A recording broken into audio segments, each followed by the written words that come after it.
We are commencing legal action against Mrs. Meghan Markle. Her televised allegations, particularly the Oprah interview, have inflicted undue harm upon the royal family. An apology no longer suffices. The matter will now proceed through the... There are royal decisions designed to send warnings. And then there are decisions meant to close a door forever. Behind palace walls, Charles reaches the point where restraint gives way to finality. A carefully prepared order is placed before him, carrying consequences far beyond one family dispute. With one signature, Meghan's name is ordered removed from every royal charter in which it remains, and the silence following that decision becomes more powerful than any public statement.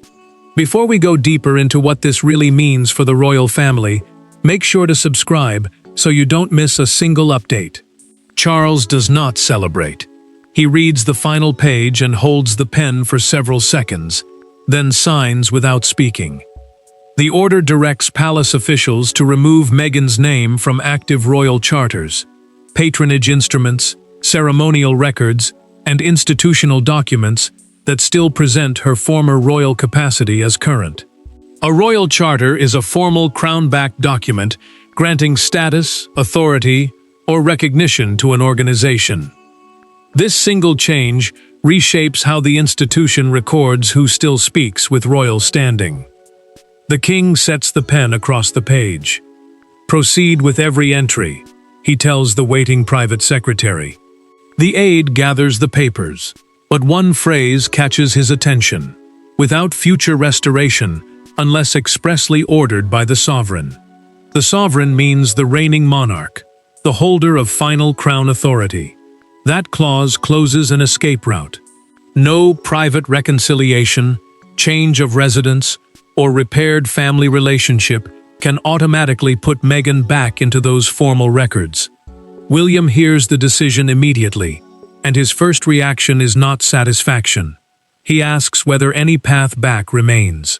When the answer comes, the prince understands the scale of what his father has done. This is no warning designed to produce better behavior. It is institutional separation, written to survive emotion.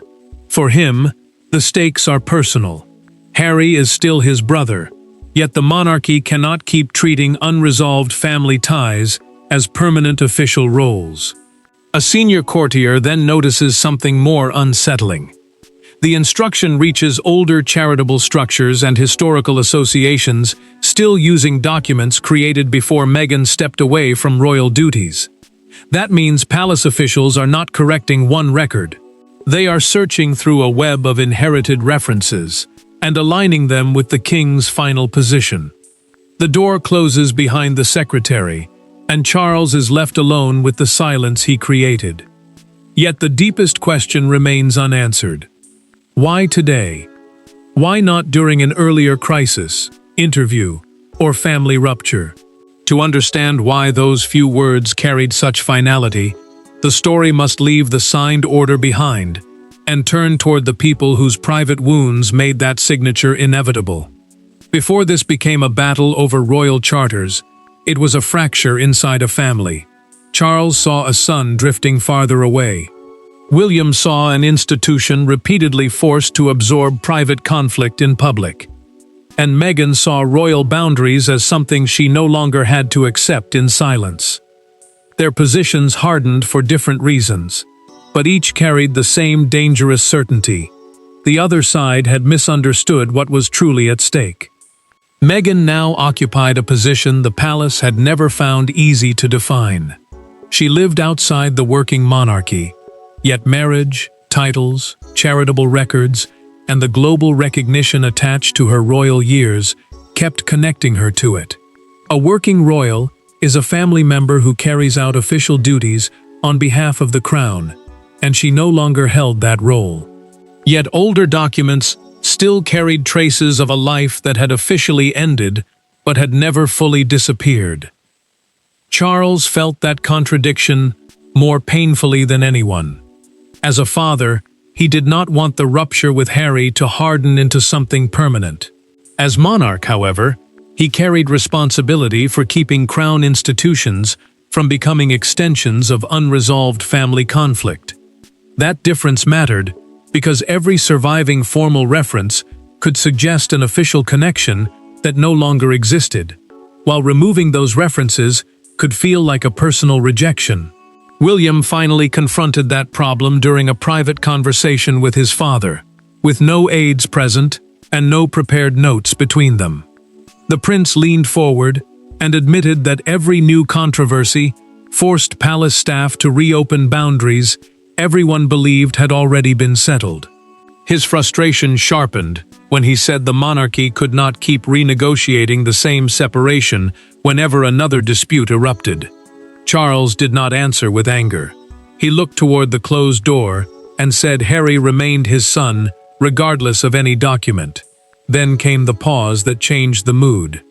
Family affection, the king added, could not dictate institutional recognition forever. William asked whether keeping outdated references was truly protecting anyone anymore. His father answered quietly, "Not anymore." Meghan received the first warning through private communication that archival references connected to her were being reviewed. Disbelief came before anger. She had no expectation of returning to daily royal duties, but she understood the deeper implication immediately. Removing her name from active charters could turn what had begun as a voluntary departure into something formally recorded as permanent separation. Harry saw something darker. To him, any attempt to remove his wife risked becoming an attack on his own place within the family. He warned Meghan that if the palace pushed too far, silence might no longer be possible. She understood his anger, but she also knew an immediate reaction could pull them straight back into the cycle they had tried to escape. None of this pressure appeared overnight. Charles had resisted making the break absolute for years. But one ceremony, one unexpected request, and one furious private exchange had finally convinced him that hesitation was no longer protecting the family. It was only delaying the moment when someone would have to draw the final line. Every rupture has a moment people later identify as the instant everything changed. For this crisis, it came during what should have been an ordinary royal anniversary ceremony. The guests saw polished tradition, formal speeches, and carefully controlled dignity. Behind the scenes, however, one request concerning Meghan's royal connection triggered an exchange so tense that Charles left the room convinced an old compromise had become impossible to defend. What happened afterward would quietly reshape her place in crown history. Charles entered the day expecting ceremony, not confrontation. The Royal Commonwealth Heritage Charter Ceremony was an annual palace event, recognizing organizations linked to long-standing crown patronage agreements. Formal arrangements showing that an institution operates with royal support or association. One participating body still carried Meghan's name inside an older charter appendix because its governing document had never been formally revised after she stopped serving as a working royal. Until that morning, the detail had survived almost unnoticed. The message changed everything. Hours before the event, palace officials received a formal request from Meghan's representatives, asking that her existing reference remain untouched during the upcoming charter revision. The argument was simple. The wording reflected genuine historical service and should not be treated as though it claimed a current working role. Yet Charles immediately understood the danger. If every old connection remained permanently protected, then separation from royal duty would never become fully clear in the records that still carried crown authority. The king read the request twice after the ceremony ended. He folded his glasses beside the page and stared at the wording longer than anyone expected.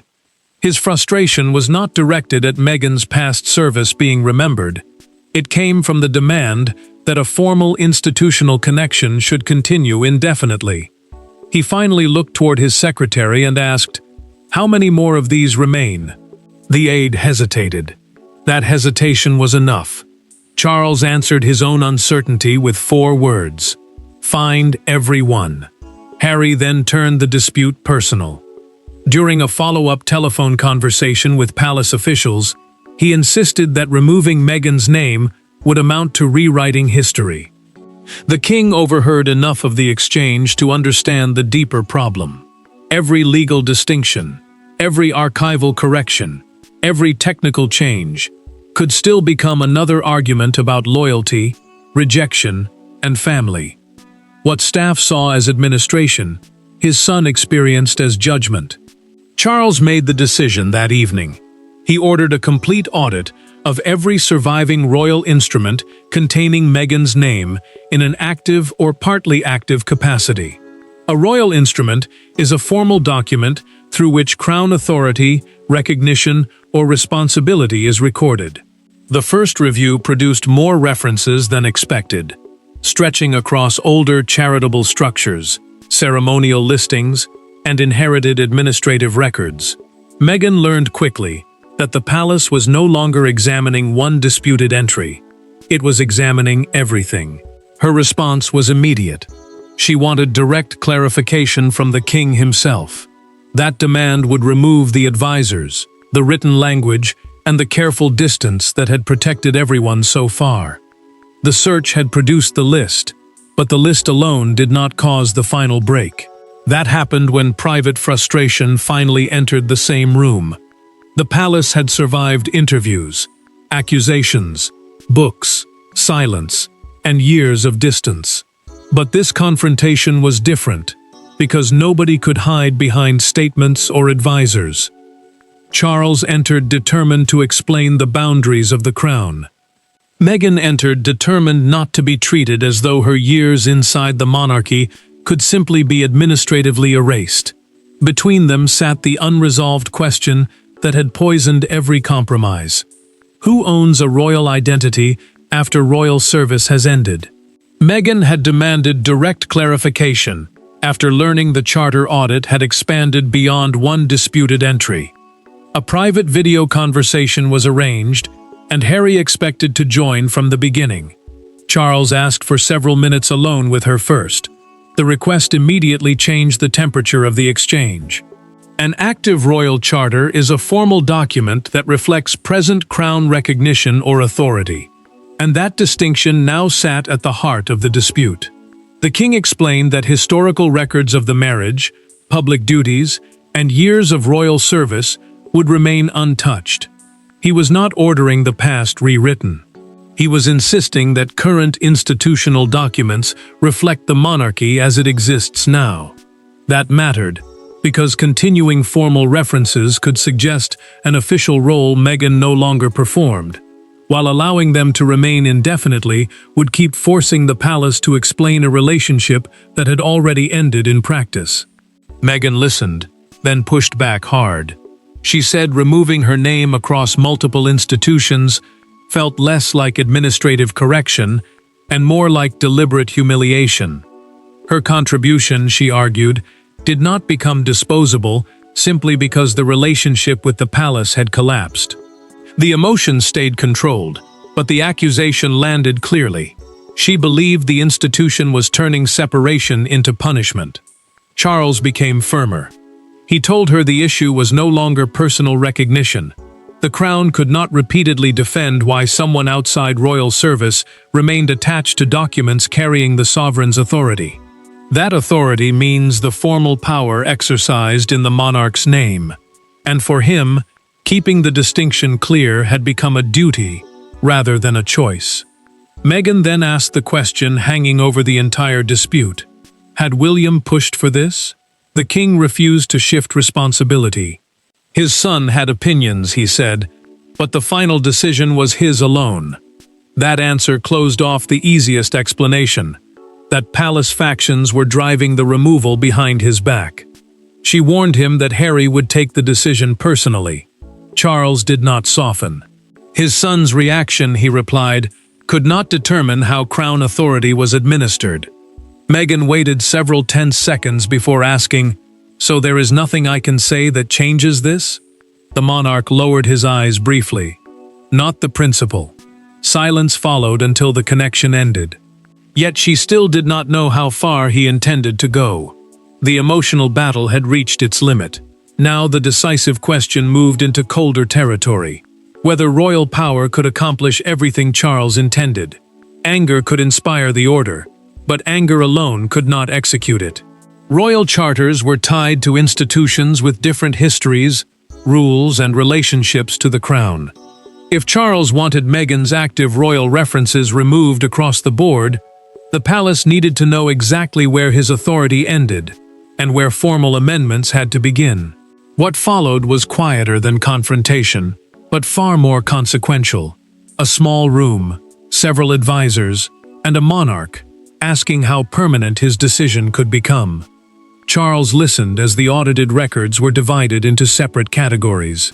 Some documents could be amended directly under royal authority. Others belonged to charities whose trustees had to approve changes. Ceremonial listings could be corrected administratively, while genuine historical records could not simply be rewritten. A trustee is someone legally responsible for helping govern a charity or organization, and that distinction mattered because not every document could be changed by one command. The king understood the line immediately. He was not trying to erase Meghan from history. Her marriage, public appearances, past duties, and completed charitable work would remain part of the record. The target was narrower, but still powerful. Entries suggesting current status, continuing crown approval, or an active institutional connection. That difference protected the historical truth, while closing the official door that had remained partly open. Charles grew quieter when the advisors warned him what the public might see. However carefully the order was written, Harry could experience it as rejection rather than administration. The monarch traced one line on the audit with his finger and asked whether that entry could legally remain unchanged after his instruction. The senior counsel answered, "Not in its present form." He closed the folder, but the hesitation on his face did not disappear. Camilla found him later still studying the classification sheet alone. She asked whether he was certain. The Queen Consort did not challenge the policy itself. She was asking whether he understood the personal cost. Charles answered with a line that exposed everything beneath the formal language. Certainty is not the same as wanting to do it. She stayed with him for a moment, and he returned to the pages without pretending the decision felt easy. The advisors then delivered the crucial conclusion. Most of the remaining references could be amended without Parliament, while a smaller group required separate governing bodies to act. Parliament is the national lawmaking body, and avoiding its involvement meant the process could move much faster. Charles added language requesting immediate conformity wherever direct royal instruction could not technically compel a change. That turned one order into a coordinated sweep. Palace staff began contacting organizations quietly. Emails went out. Trustees were notified. Administrative teams started preparing revised wording. No public announcement had yet been made, but the machinery was already moving. And thousands of miles away, Meghan was about to receive the first proof that this was no longer a warning. Final decisions rarely feel final until something tangible disappears. For Meghan, that moment arrives not through a palace announcement, but through an ordinary screen.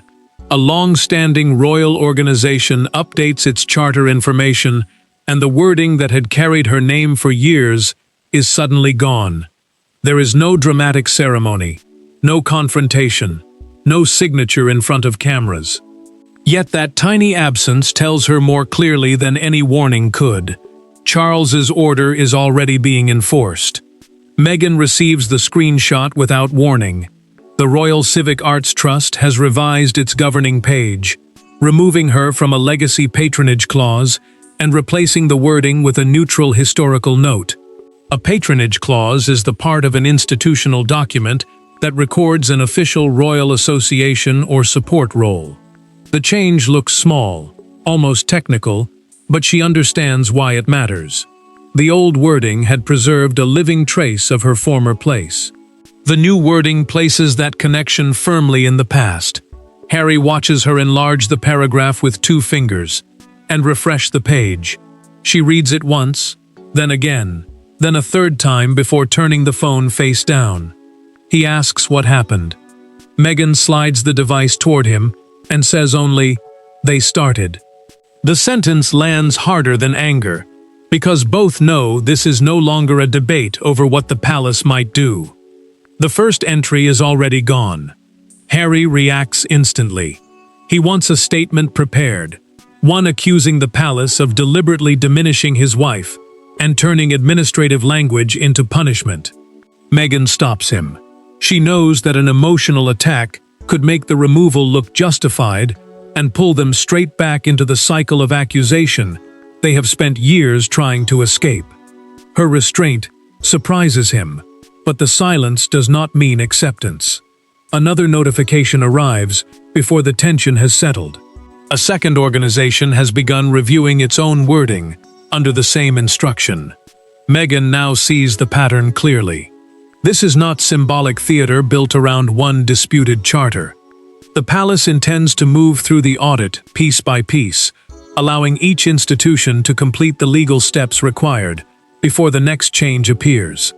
Harry contacts Charles privately and demands to know whether public pressure can halt the process. The king sends back a short answer. The decision concerns Crown administration and will not be reversed through media reaction. Crown administration means the formal management of duties, records, and authority carried out in the monarch's name. For his son, that response is devastating because it removes the one weapon he knows can usually force attention: public confrontation. The anger remains, but Harry changes course. Instead of releasing the statement, he asks for one direct conversation with William. No aides, no lawyers, no palace machinery between them. The institutional separation is now visible. But before the family fracture becomes irreversible, two brothers are about to speak without anyone else in the room. For years, nearly every exchange between the brothers had carried baggage: staff briefings, public statements, competing memories, and the invisible presence of everyone who had taken sides. This time, there would be none of that. Harry called William directly and asked one question: had he wanted Meghan erased? The answer forced both men into a conversation they had avoided for years. Because beneath the charters lay something far more painful: the fear that family had become institution. Harry wanted no aides, no prepared notes, and no official language between them. William agreed. That mattered, because almost every previous disagreement had eventually passed through staff, statements, or public interpretation. This conversation would not. The prince told his brother that he supported correcting the institutional record, meaning the formal documents that show who currently carries royal duties or authority. But he also made one thing clear: the exact scope of the order belonged to Charles, not to him. William refused to let the call become another war between brothers. He said nobody was trying to erase marriages, ceremonies, photographs, children, or the years Meghan had spent inside royal life. Those things had happened and would remain part of history. What could not continue forever, he argued, was the suggestion that someone living outside the working monarchy still carried an active connection to crown authority. For him, that distinction was not cruelty. It was structure. Harry heard something very different. He said Meghan experienced every removal as proof that the family wanted to pretend she had never belonged. His anger rose, then suddenly shifted into something more vulnerable. He asked whether William still considered him family. The silence stretched. The future king finally answered yes, but he added that being family could not mean every institutional boundary had to be treated as betrayal. That sentence changed the conversation. Harry still opposed what Charles had done, but for the first time he began separating two questions that had been fused together for years: whether Meghan belonged to the family's history, and whether she still held a formal place inside the monarchy's present structure. Harry then admitted he had drafted an aggressive public statement. William did not tell him what to do. He simply warned that fighting every amendment would trap both sides inside the same conflict again and again. Later, Meghan agreed. She did not suddenly accept the palace decision, but she understood that challenging each charter could keep their lives chained to the institution they had already left. Near the end of the call, Harry asked, "When does this stop?" William answered quietly, "When we stop making every document decide whether we are brothers." Near the end of the call, Harry asked. Neither spoke for several seconds. Something inside the family had finally shifted, but outside the palace, silence was about to become impossible. By morning, one newspaper had discovered the coordinated amendments, and the private decision was preparing to explode into public view. By sunrise, the decision was no longer confined to royal desks and private telephone calls. A single front page transformed administrative language into a national drama. Commuters saw Meghan's name cross through in enormous type. Broadcasters abandoned planned segments. Crowds gathered near palace railings, as commentators argued over whether Charles had protected the monarchy or delivered an unnecessary humiliation. Yet the most striking reaction came from the people at the center of the storm, because neither side responded as expected. The London Herald carried the banner headline, "Charles' Final Line, Meghan Removed from Royal Charters," beside two before and after charter entries. The contrast was immediate. One showed her former association, the other replaced it with historical wording. A charter entry records an organization's formal relationship with the crown, so the change mattered because it separated past service from present authority, without erasing the years that had already happened. Outside Buckingham Palace, the argument became physical and public. A small crowd gathered beneath the gates, some defending the king's right to clarify who currently represented the monarchy, while others held handwritten signs accusing the palace of using official records to settle family pain. The debate exposed the central tension perfectly. One side saw order and clarity. The other saw rejection dressed in administrative language. Charles watched part of the coverage during breakfast. Harry's photograph filled the screen as commentators asked whether the decision would trigger another open rupture. The king's expression tightened, but he refused to change course. He told an aide that reversing the instructions simply because headlines had become uncomfortable would make the crown's rules meaningless. For him, the cost was personal, but the principle had already been settled. Meghan then surprised almost everyone. Instead of releasing the furious response many expected, her office issued a short written statement saying she remained proud of the charitable work completed during her royal years and intended to focus on her present commitments. The restraint changed the tone of the coverage. She did not endorse the removal, but she refused to let the palace define her next move through anger.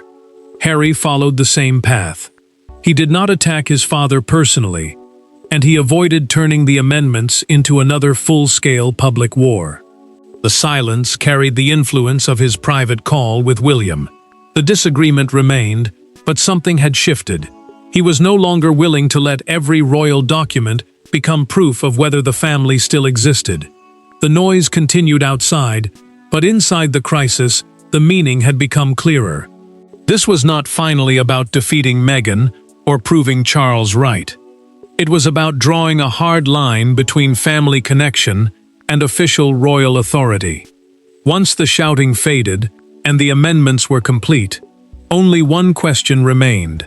Not who had won, but what the monarchy had permanently changed. In the end, no crown was seized, no family name was erased, and no chapter of history vanished. Something quieter, and perhaps more consequential, had happened. Charles had drawn a line between belonging to his family and exercising any continuing place within the machinery of the crown.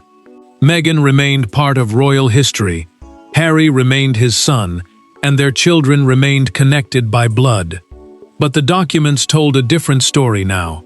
Institutional life had finally caught up with personal separation. Charles received the completion file without ceremony.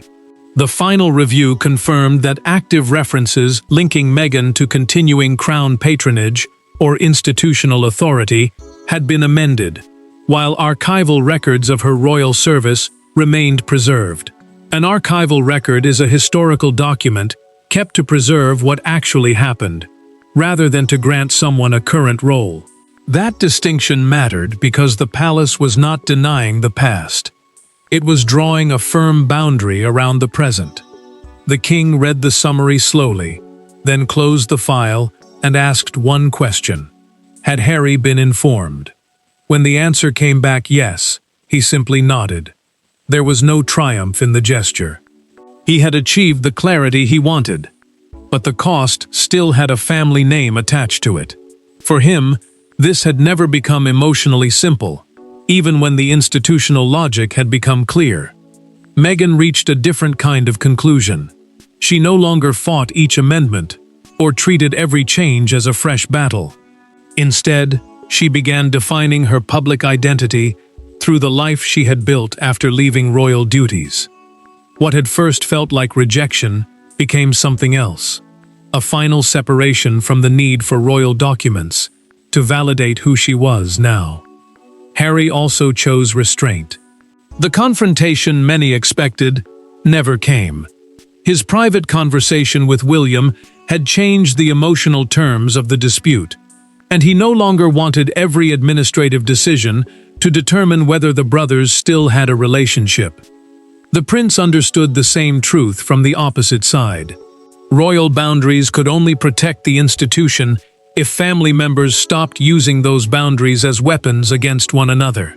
Charles reached the last page of the completed audit and signed beneath one word: concluded.